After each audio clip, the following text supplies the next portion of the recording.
They tried to sell my $2.3 million, 0-cents ranch while I was burying my father.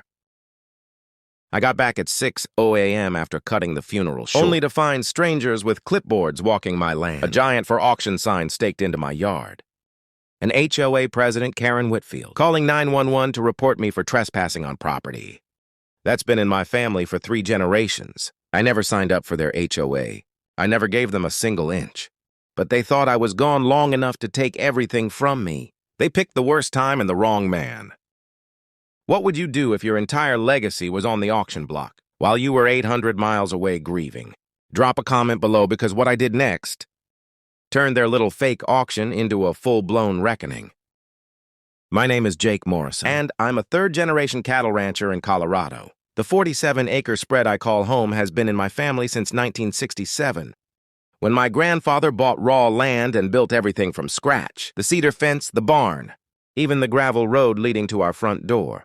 After my wife Sarah died from cancer 2 years ago, it's just me and my 16-year-old daughter Emma, keeping the legacy alive with our 30 head of cattle.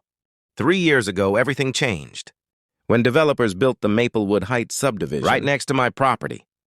Within months, they formed an HOA and elected Karen Whitfield as president, a former city planner who moved here from Denver with big ideas about property values and community standards. Karen's the type who measures her neighbor's grass with a ruler and sends violation notices for Christmas lights left up past January 2nd. The trouble started immediately. First, Karen claimed my cedar fence encroached 18 inches onto their common area. Then came the odor complaints about my cattle during summer months. Finally, she decided my gravel road access somehow violated their precious entrance median. Every month brought a new demand, a new threat, a new attempt to force me into compliance with rules I never agreed to follow. Last Tuesday, I got the call every son dreads. My father had a massive heart attack in Montana. I left immediately, planning to stay the full week for funeral arrangements. In settling his affairs, Emma stayed with her best friend's family, and my neighbor Bill Hendricks agreed to check on the cattle twice daily. But Thursday evening, Emma sent a text that chilled my blood. "Dad, you need to come home now. Something's happening at the ranch." I drove through the night, arriving just as dawn broke over the front range. The first thing I saw pulling through my gate wasn't the familiar sight of cattle grazing. It was 2 men in expensive suits, measuring my fence line with professional equipment. A massive wooden sign dominated my front yard. "Empty now, Maplewood Heights. Homewood Pit, H.O." I parked my truck and walked over, boots crunching on the gravel my grandfather had laid down 50 years ago. "Excuse me, gentlemen, what exactly are you doing on my property?" The taller man barely looked up from his clipboard. "Sir, we're conducting a pre-auction assessment. This property is scheduled for public sale this Saturday." "This is my land," I said, keeping my voice steady despite the rage building in my chest. "You're trespassing." That's when the shorter man made his fatal mistake. He smirked and said, "Sir, we have legal authorization. Please don't interfere with our work." I pulled out my phone to call the sheriff. But before I could dial, the taller man was already making a call of his own. "We have a situation here," he said into his phone. Subject is being confrontational. Within minutes, a white Mercedes SUV came screeching up my driveway, kicking up a cloud of dust that settled on my grandfather's fence posts. Out stepped Karen Whitfield herself, dressed like she was headed to a board meeting instead of stealing someone's ranch at dawn. "Mr. Morrison," she said with that fake smile I'd learned to hate, "you're in violation of a court order. These gentlemen have every right to be here." "What court order?" I demanded. "This is my property, and I want them gone." Karen's smile vanished as she pulled out her phone. 911, yes. "I need police immediately. We have a trespasser threatening our legal assessment team." 20 minutes later, Deputy Maria Santos pulled up in her sheriff's cruiser. I knew Maria, her daughter, was friends with Emma, and we'd sat together at more than one school event. She stepped out of her car, looking genuinely confused about why she'd been called to my ranch. Karen immediately launched into her performance. "Officer, this man is interfering with a legal property assessment. We have full authority to be here under Colorado statute, ma'am." Deputy Santos said carefully, "Can you show me your documentation?" Karen produced a folder thick with official-looking papers. The top document read, "Notice of Property Forfeiture" in bold letters, signed by something called the Maplewood Heights Community Authority. According to Karen's paperwork, I owed $47,000. 0 cents in accumulated fines and fees for various violations. And my fence encroachment constituted adverse possession in reverse. I stared at the document in disbelief. Maria, I've never seen this before in my life. I never received any official notice. Ignorance of HOA covenants isn't a defense, Mr. Morrison Karen said smugly. The certified mail was attempted multiple times. Refusal to accept delivery constitutes legal acknowledgement. I never refused any mail I protested, pulling out my phone to show Deputy Santos my property deed and tax records. This ranch has been in my family for 60 years. Deputy Santos examined both sets of documents. Her frown deepening, ma'am. According to county records, this appears to be Mr. Morrison's property, legally. The HOA has statutory authority under Colorado revised statutes. Karen insisted. Mr. Morrison's fence encroachment triggered our abandonment clause. He owes $47,000 in accumulated fines. The numbers hit me like a physical blow. $47,000 for what? A fence that had been standing since before Karen was born. Deputy Santos looked as confused as I felt. This is clearly a civil matter. I can't arrest anyone without an arrest warrant. And I don't see evidence of any criminal activity. Then remove him from HOA property, Karen demanded, pointing at the disputed fence line. Ma'am, I'm standing on my own land, I said firmly. Deputy Santos shook her head. Without a court order or clear evidence of trespassing, I'm not removing anyone. Both parties need to resolve this through the courts. The auction is Saturday, Karen snapped. This delay is costing us thousands in administrative fees. That's when I noticed something that made my blood boil even hotter. The auction sign wasn't just on my property. It was a full 2 feet inside my fence line. Planted in soil my family had been working for decades. Karen, that sign is on my property. Remove it now or I will touch that sign. And I'll have you arrested for vandalism. She threatened I tried calling my lawyer, Tom Bradley, but got his voicemail saying he was on vacation until Wednesday. 2 other attorneys I contacted had no weekend availability. The timing was perfect, suspiciously perfect. Timing is everything, Mr. Morrison, Karen said with that same smirk. While we argued, the assessors continued measuring my fence line with professional equipment. I retrieved my grandfather's original survey from 1967, yellowed with age but still legally binding. According to the survey, my fence was actually 3 feet inside my property line, nowhere near any encroachment. This survey is outdated, the lead assessor said dismissively. We have an updated survey from 2022 showing clear encroachment. Updated by who I demanded. I never authorized any survey of my land. The HOA commissioned a professional survey to resolve the boundary dispute, Karen said smoothly. That's when my neighbor, Bill Hendricks, pulled up in his old Ford pickup, dust trailing behind him like a banner of war. Bill was 73 years old and had been surveying land for the county before he retired. If anyone knew where my fence belonged, it was Bill J. I tried calling you, Bill said, climbing out of his truck. With the stiffness of a man who'd worked his whole life, these people were here yesterday, too. Measuring and taking pictures. Sir, this is private HOA business, Karen said coldly. Bill laughed, a dry, humorless sound lady. I've lived here 40 years. That fence hasn't moved an inch since Jake's grandfather built it. Several neighbors had started emerging from the subdivision. Drawn by the commotion, some looked supportive of Karen. Others seemed uncomfortable with the whole situation. Mrs. Patterson, whose dog I'd rescued from my cattle pond twice, avoided making eye contact.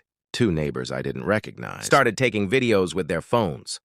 Please document everything, Karen told them. We need evidence of his obstruction. That's when Deputy Santos provided the first piece of good news. I'd heard all morning, ma'am. Under Colorado law, adverse possession requires 18 years of continuous occupation. If this fence has been here for 58 years, well before your subdivision existed, then Mr. Morrison's original property deed would take precedence over any newer HOA covenants. The legal principle was simple. Prior existing use supersedes subsequent covenant restrictions. My grandfather's fence had legal priority over Karen's power trip, but Karen wasn't backing down. We'll see what the emergency board meeting decides this afternoon. At 2 South Sharp, Karen called an emergency HOA board meeting at her house. Despite being the property owner most affected by their decisions, I wasn't invited, I showed up anyway. This is a private meeting, Karen said when I knocked on her front door. You're not an HOA member, I'm the property owner you're trying to steal from, I replied. I have a right to defend myself. The board consisted of 5 people.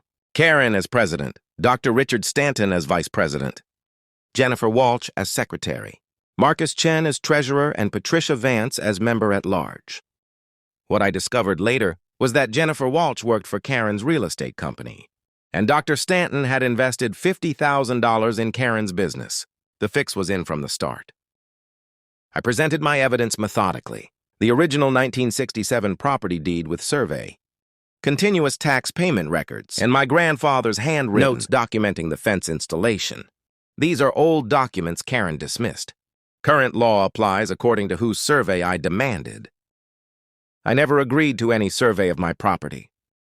Karen produced her professional survey dated March 2022, signed by someone named Robert Kumar from Mountain West Land Services. I'd never heard of either the company or the surveyor. I want to contact this surveyor directly. I said that's not necessary. The survey is certified? Karen replied quickly. Dr. Stanton read from the HOA covenant. Any encroachment onto common area constitutes abandonment of property rights. According to their interpretation, I had constructively abandoned the disputed strip of land, which then reverted to HOA authority. Jennifer Walsh produced meeting minutes from 2021, claiming I had been properly notified and failed to respond. I had never received any notification about meetings regarding my property. Maybe we should postpone until legal counsel reviews everything, suggested Marcus Chen, the treasurer, who looked increasingly uncomfortable. I've already contacted Secure Shield Security for the auction, Karen announced, given Mr. Morrison's hostile behavior. We need professional security. You're hiring security to help you steal my land, I asked Patricia Vance. The only board member who seemed to have a conscience spoke up. Karen, maybe we should reconsider this whole... We're proceeding as planned. Karen cut her off. That's when I learned about Colorado Revised Statute 38, 33.3116. HOAs cannot claim ownership of property through covenant violations alone. Actual abandonment requires clear intent and physical vacation of property. I had continuously occupied, maintained, and paid taxes on my entire property for decades. The smoking gun came when I demanded to see all correspondence. They claimed to have sent me. Karen produced email sent to morrison.ranch@gmail.com. But my actual email was jake.morrison.ranch@gmail.com. They had the wrong address. Typographical errors don't invalidate proper notice. Karen argued you never verified my contact information. I pointed out how was that proper notice. Bill Hendricks, who had followed me to the meeting, confirmed he'd never seen any surveyors on my property.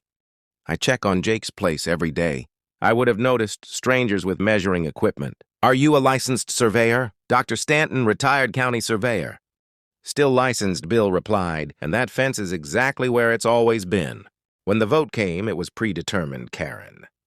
Dr. Stanton and Jennifer Walsh voted yes to proceed with the auction. Marcus Chen abstained and Patricia Vance voted no. The motion passed 3-1-1. You're about to make a serious legal error. I warned them, we'll see about that. Karen replied. Sunday morning brought an even bigger shock. Karen was hosting a pre-auction viewing of my property. 3 potential buyers showed up to tour the ranch I had inherited from my grandfather. LED by Karen herself pointing out development potential. I sat on my front porch with my morning coffee, watching strangers walk around my land like they owned it. Every time potential buyers approached the house, I stood up and introduced myself politely. Hi, I'm Jake Morrison. I own this ranch. Are you interested in buying stolen property? The first buyer, a Denver developer in an expensive suit, left immediately after talking to me. The second buyer, a young couple, seemed torn between Karen's sales pitch and my warnings. The third was a real estate investor who started asking Karen detailed questions about title insurance. Ma'am, I'll need to see clear title before I consider bidding. The investor said Aaron struggled to answer his technical questions, finally saying all legal documentation will be provided at the auction. My neighbor across the street, Tommy Martinez, had been filming everything from his bedroom window. Tommy was 23 years old and ran a YouTube channel called Rural Real Talk with 47,000 subscribers. Jake. This is insane, Tommy said, jogging over with his camera. I'm posting this online. I was initially reluctant, But after seeing Karen's auction flyers posted around the subdivision, I agreed to let Tommy document what was happening. That Sunday evening, Tommy went live on YouTube with the title, Insane HOA, trying to steal neighbor's ranch. The live stream attracted 847 viewers in the first hour, with comments flooding in from across the country supporting my fight. By Monday evening, local news reporter Sarah Kim from Channel 9 had called, asking for interviews when she contacted Karen for comment. Karen initially agreed, then changed her mind. Dr. Stanton refused to speak, with reporters entirely. Channel 9 ran the story Monday night. HOA ranch seizure sparks legal questions. Meanwhile, my daughter Emma had been doing research of her own.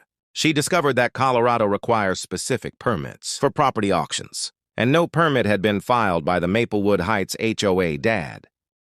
They don't have legal authority to hold an auction. Emma told me I called the county clerk's office Tuesday morning and confirmed Emma's research. The clerk explained that Colorado law requires a 30-day advance permit for property auctions, and the permit must include proof of ownership or legal authority. Sir, they can't legally hold an auction without proper permits. The clerk confirmed, but Karen doubled down on her scheme. She hired Secure Shield security for auction day. 2.2 armed guards, a patrol car, and traffic barriers. When I confronted the security supervisor, he looked uncomfortable, sir. We're just here to maintain order, he said. What if I told you this property isn't legally theirs to auction? I asked the supervisor, promised to review their contract with the HOA. All property auctions in